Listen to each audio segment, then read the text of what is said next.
Hi everybody, welcome back to the Gallowgateshots YouTube channel, and we are here to do our live reaction to that 0-0 against West Bromwich Albion. As you can tell by both myself and Mark's face here, we've just had to sit through 90 minutes of absolute torture, absolute hell watching that one. And before we get started, I do want to say that this will most likely be a little bit ranty, and there's a lot of anger that we need to get off our chests right now. And unlike Matt Ritchie, we're not going to apologise to Steve Bruce on the back of this one, because there's a lot of home truths coming your way. So, Mark, where do we start with that one? We went into this game with a media circus. That's the best way to describe it. A circus caused by the club, nobody else, despite what Steve Bruce says, saying that certain people have got an agenda against them that only want to produce articles on negative stories. That's not the case. Get your own house in order, first of all, Steve, before you start slagging and blaming everybody else. Let's go right back to the starting lineup, Mark. Jeff Hendricks in there. A player who we've seen doesn't show up for games very rarely. You notice him on the field. He gets a starting position. What's that about? It's a one where, like, from the very start, when you see that starting formation and team lineup, that it just smacks of not wanting to lose, not wanting to get beat. There's no desire to actually want to try and take the game to them and try and win it, try and go after 3 points. It's a negative formation, a negative lineup, a negative team sheet. When you look at it, there's no real positives on that team sheet that you look at thinking, well, we might get something here to run away with. Everybody was expecting big changes, obviously, with the injury situation that we found ourselves in, and I cannot see anybody in the world other than Steve Bruce picking that starting 11. It wouldn't be in anybody's mind to pick that starting 11 out there. Yeah, we can go through players individually, and the game itself was, despite starting off quite lively like we normally do in the first 10 minutes, after those first 10 minutes, flat, absolute flat. You couldn't get any flatter. And this is a game that you're going into thinking, if you pick 3 points up here against a team whose goal difference is what, minus 30 odd, it's ridiculous. The league goals, we can't score them. We know that, especially without the players in there. But today was a chance to say we don't need these players, and we can't go and put a performance on and take all 3 points without that. And it's evident right now that we can't. We're bad with them in the team. We're 10 times worse without them in the team. And we'll go through some of the players from today's performance. And I want to start with Ryan Fraser. Ryan Fraser comes in, and we all said that during the live watch along that this is his chance. He's not getting much game time with, obviously, like Joe Linton in the team, so that this is his chance to show us what he can do, because he's barely made any effort in regards to playing capability, time, minutes on the field. Today, his chance, he fluffed it, absolutely fluffed it. Yeah, it's very disappointing performance from him. Like, you expect that he's wanting to come in there and show what he's capable of doing. That he's now got a chance with Saint being out injured, with Miggy being out injured, that he's in for a run in the team. So you'd be wanting him to be going after that and showing what he's capable of doing. We know that he's got electric pace, that he can get in behind and cause problems, but bar a brief 5-minute spell in the second half, we didn't really see that at all. And you've got to be, as a player with the attributes that he's got, doing much more than he's shown. Somewhat in his defence, we didn't really do a lot down that side. We didn't go down the left as we were playing. Everything seemed to be going down our right hand side towards Joe Linton. So that kind of gives you a little bit of a reason as to why he wasn't in the game that much, but surely that's when you then look to start getting involved in the game, dropping in, looking for the ball, looking for it, wanting to be involved in. We didn't see any of that at all. Yeah, you're right. And I know I've said that he hasn't really took his chance, but a lot of that isn't down to his own fault as well, because in regards to tactics and today, like I mentioned, have they been told as soon as the defenders get the ball just to kick it up the field as far as they can? Because there wasn't much activity happening with the ball on the ground from our side. It was from West Brom. West Brom, who deserved to win that game, never mind draw it. We were just hitting and hoping that somebody's going to run on the end of a loose ball. There was nothing in midfield, and I mean, I lost count the amount of times I mentioned it, but we were playing three in the middle there, but there was never anybody available for a pass. Nobody looking for it to get on the ball and actually create something. And the only one that was getting the ball in there is what we see was Shelvey, and I'm sure we'll definitely come on to him later in the chat. But it was like there was just a huge hole in the middle of the pitch. I think the Toon Mole had been digging it up, because our midfield three just went completely missing at times, and which meant that the only outlet that we had as a back four was a long ball up the line and a hit and hope. And that is absolutely no plan for you to be going into, like, trying to win a game where you're hitting and hoping that something's going to stick, or you're going to get an opportunity. And I think that was the only thing that we had. The chances that we did create came from long balls, hit and hope, just chasing something down. So you mentioned you've mentioned Shelvey there, and we'll have a discussion about him now, because I think a few things need to be said about John Joe Shelvey, somebody who in the last week or two has came out and praised Steve Bruce for the likes of his man management, and saying that players want to run through brick walls for him, give all the effort possible to the likes of Steve Bruce and the team. Where was that today, Shelvey? Absolutely. There's one word to describe that performance, and it's lazy. It was very, very lazy. Turning his back to crosses coming in, ducking out the way crosses, doing what he does where he just puts a foot out as if he's looking to tackle players. It was an embarrassment of a performance from him today. It was pathetic, absolutely pathetic. I just cannot understand how he stayed on that pitch for 90 minutes, because he was absolutely woeful, dreadful. There was nothing bar that half a chance from the corner that he did during that game that warrants any sort of discussion on a positive side of things, because it was just abysmal, absolutely abysmal. We could talk until the cows come home about Shelvey, because we mentioned on the last live watch along, which we did prior to this one, is that these are the type of games where Shelvey needs to perform. We don't expect him to control games in the middle of the pitch against the likes of Spurs, Liverpool, those sort of players. But this sort of game against a team who doesn't have much possession, who doesn't really play with the football very well, hence why they are where they are in the league, he just hasn't showed up. No, I mean, in all honesty, he's not the only one that didn't show up, but it was very, very telling in his performance of the things that you mentioned, of him turning his back on the ball, hanging a leg out, not tracking back, not showing a desire to put blocks in and stuff like that, that he just wasn't interested today. There was just a massive lack of commitment, a massive lack of effort on his and many other players on that pitch as part, which I guess takes us nicely into the Steve Bruce post-match comments in the interview that he's just done there on Amazon.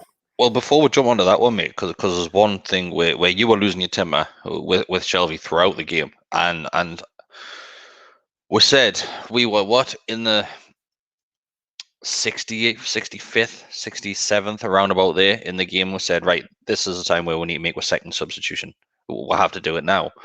And we didn't get our second substitution until the last 30 seconds of the football game. 20 seconds. Yeah. 20 seconds. 20 seconds. So there's two ways which you can look at that substitution. Yes, we were back against the wall. There was only one team that looked like winning that game, and it definitely wasn't ourselves. So has he done that just to obviously waste those last 30 seconds? Or, Decker mentioned this on the live recording, Andy Carroll will be on a pay-as-you-play contract. Has Andy Carroll been brought onto the pitch just to get a little bit of money in his back pocket? Another one to keep on side? It wouldn't surprise you, would it? Like, I don't know. I don't know how much it... Because obviously he's on his second year contract now. I don't know if it's a bit more of a normal one, but he'll definitely get an appearance bonus of some description anyway. So he's definitely benefited for coming on for that additional 20 seconds, giving away a foul, and then going off. That was his entire contribution. We may be completely wrong, yeah, but I think the question needed to be raised on that one. But the substitution itself, like I said, if Bruce makes a substitution here on in, and this was about the 85th minute, that he was just going to turn it off. It's embarrassing. What's he thinking at this point? Like we as fans watching that, anybody watching that can see that things need to be changed. And there was players there that could have changed the game. I believe so. I really do. Albeit they're not first team players, they're not fantastic players, but when the likes of West Brom have made a double substitution, you counteract that and do something to make them start thinking, like get them to ask the questions about us. And I'm winding myself up now thinking about it again. It's ridiculous. Yeah, it is. It's ridiculous, mate. It's like there's only one team that wanted to go and win that game in those dying stages, and I'm saying dying stages because I didn't see any evidence of us trying to win a game well before that. But they are at least making a substitution where they think that it can affect the outcome of the game by bringing on two forward-thinking players, taking off their striker. That, God Christ, I mean, Joe Linton gets stick from our fans. Imagine if we had their striker up front for us. Christ, he was absolutely horrendous. If they could score goals, they would have beat us 3-4, 5-0. Yeah, the amount of chances that he wasted. I mean, they weren't arguably as good a chances as what we created, but they certainly had many more opportunities than we did to score. But I cannot get my head around that fact of that we had been talking about that changes was needed for the majority of that second half. We could see where there was problems happening. He did at least make one with Hendrick going off, and that allowed us to then get a better shape in the midfield and that had do to be a bit made. more. But that had to be made. Absolutely. But then when you then see the lack of impact that Fraser had during the game, he needed to be replaced, whether that be with Richie coming on over there or whether you swap Joe Linton across to the left and bring Murphy on the right. But it needed somebody that would actually drive us forward and actually get us on the front foot, looking to do something, looking to create something, because there was no evidence of that within that. Bar Joe was probably the only one that was doing anything. Gale had to drop back in our defence, God knows how many times when he came on, which wasn't allowing us to get up the pitch and get there. We were crying out for an outlet, and the only outlets that we had were those two players that were sat on the bench, not playing. Yeah, there's a few people which did mention now during this recording, but also on the live stream, that the fitness is a massive concern for the likes of the players. We do look like we're blowing our arse around about the 70th minute. Absolutely look like we're running in mud half the time. Shelby looks like he's running in mud from the first whistle, to be honest with you. But the likes of Willock, I know he hasn't been here for a long time, but would you class him as box-to-box midfielder? Yeah, he is up and down the field, isn't he? He's a young fit lad as well, so you'd be expecting him to be able to be getting up and down the pitch all day long. He's certainly shown that in his time at Arsenal, that he's got the energy levels and can get up and down.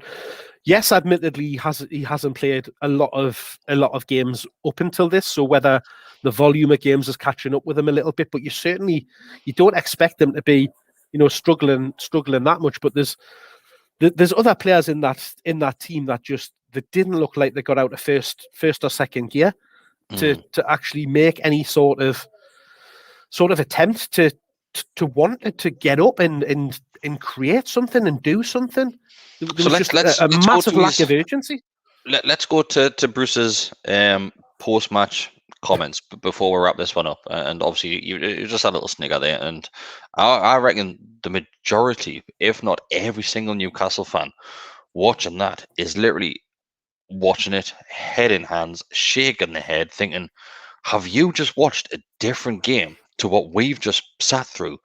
Because he said, and he started there saying, it was clear to see with the effort and the endeavour from the players that were working as one unit or thereabouts. Like, if that's effort, if that's endeavour, Jesus, like, if this is what you think that these players are capable of, we deserve to be relegated. We do not deserve to be in this league at all. It was like, I'm laughing because you have to laugh, because you cannot take that comment seriously. You cannot have watched that game and think, Christ, they really put a lot of effort into that. For me, they've ran through brick walls. They've really tried their hardest and their best to go and win that game. The effort and endeavour that they've shown. I put more effort in when I go and sit and strain a shit out on the toilet. It was absolutely diabolical. There was no effort. There was no endeavour. There was no commitment. They weren't chasing after the game trying to win it. They talked about the attitude and that they did as well as they could have done. Absolutely rubbish. You could pick 11 fans out of the stand, out of the street, and put them in there. Yes, we'll not be as good. We'll not have as much quality, as much skill. But I'll tell you what, we'll give it a bloody good go. We'll at least try. No, you're right. You're right, and it's another post-match interview where Bruce is trying to. Is he trying to manipulate the likes of the fan base and the likes of the presenters to get them thinking that this was good? Because even towards the end, the presenter, I'm not sure who it was that was speaking to him. Yeah, she changed the tack, didn't she? She changed it, and like she started going along with it, or saying, yeah, it's a valuable point, it's a good point. It's not. It's not. No. He's interviewed before the game saying he needed all 3 points. We got one, and we're lucky to get 1 point. We didn't deserve 1 point. West Brom. It's another game where we've made the opposition look 10 times better than what they are, and that's a real concern. And they're awful. They're absolutely awful. They're rightfully second bottom of the league with a massive negative goal difference because they're terrible. As we've just said earlier, if they had a striker on that pitch, they would have been well aware of us, And Sam Allardyce actually came out and said that himself, that in the final third they didn't have the quality and the wasted chances. They should have beat us. There's no doubt in my mind they should have won that game based on that second half. There was a point where Bruce in his interview said it was our attitude today that got us a point. And he's bang on, he's right. The attitude got us a point because we were pathetic. Absolutely pathetic. He was saying that like it was a positive thing. Our attitude really got us a point today because we worked hard for that point. Bollocks. Absolute bollocks. You got a point because you were heartless, gutless, and you had no intention of winning that game.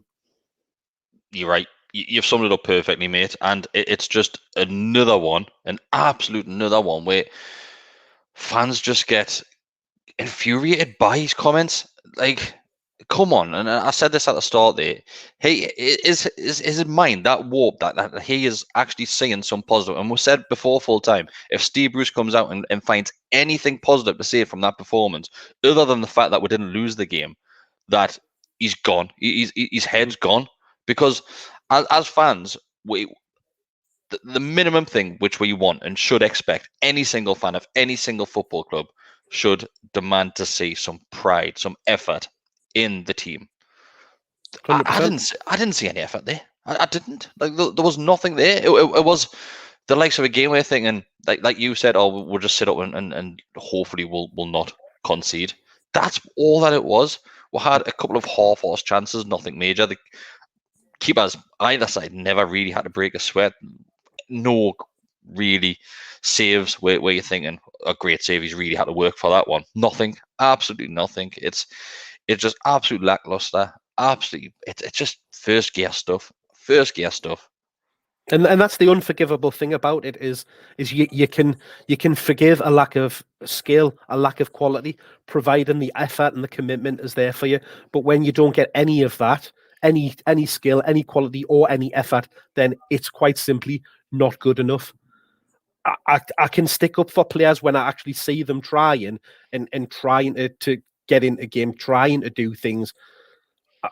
I cannot see anybody that I can say, well, at least they put half a shift in today. At least they try.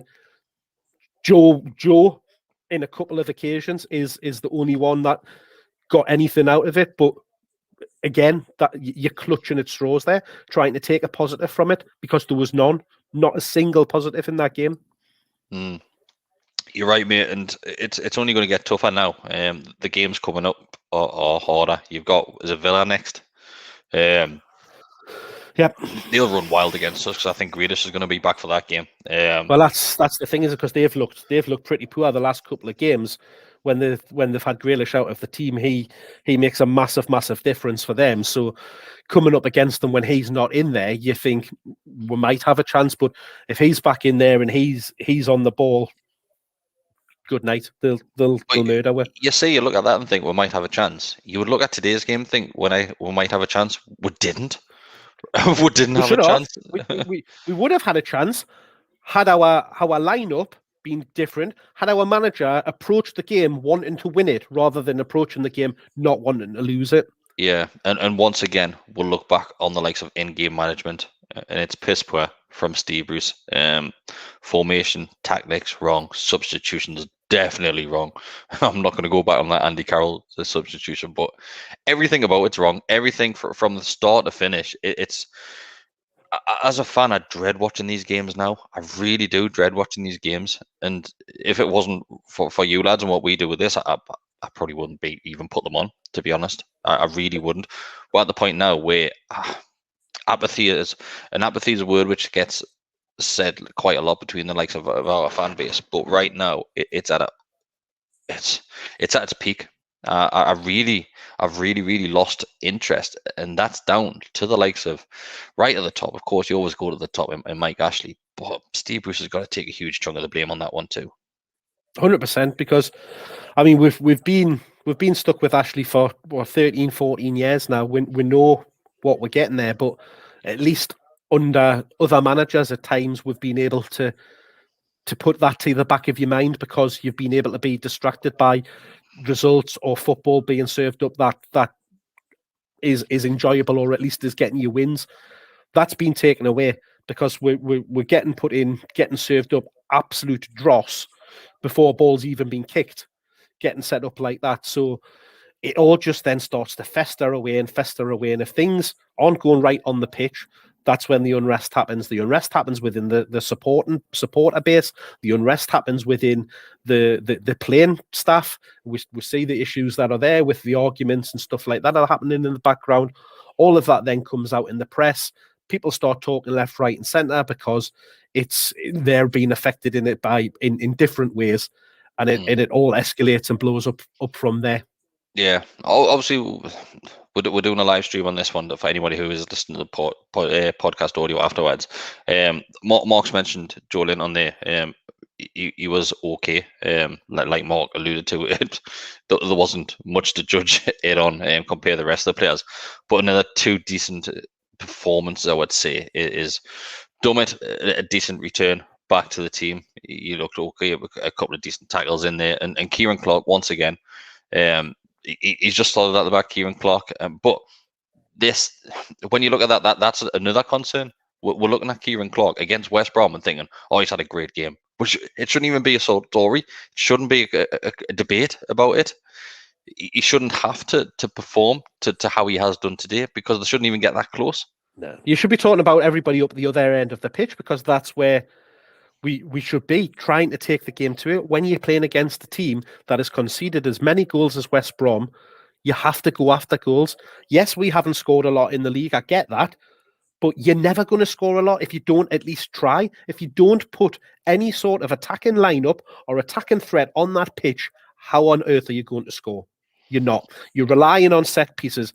Bruce again came out and said that, harked back to last season when John Joe Shelvey was the highest goal scorer and that he was relying on him. How can you rely on John Joe Shelvey to do anything except be a lazy waste of space? I think he called him in his interview as well. I'm sure he called him John Jelvey, which sums it up. Right, mate.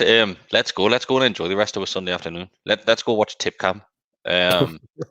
It's one of those things. Things have to change, as we end every single podcast on. Things need to change from Steve Bruce onwards. But it won't happen.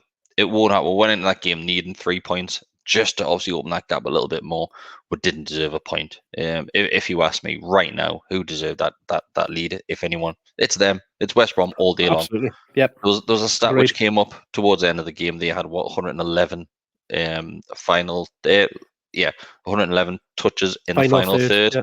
and we had 40 odd. It just sums it up. That will make these teams look a hell of a lot better than what they actually are, and it's been the case for a long time now. But yeah, thanks for watching, everybody. Thanks for subscribing to the Gallowgateshots YouTube channel. We will be back in the week with a few more videos coming your way. So we'll see you there, and bye. More to come. Bye. And Fulham have scored. Fuck my life. You're joking. Fuck my life.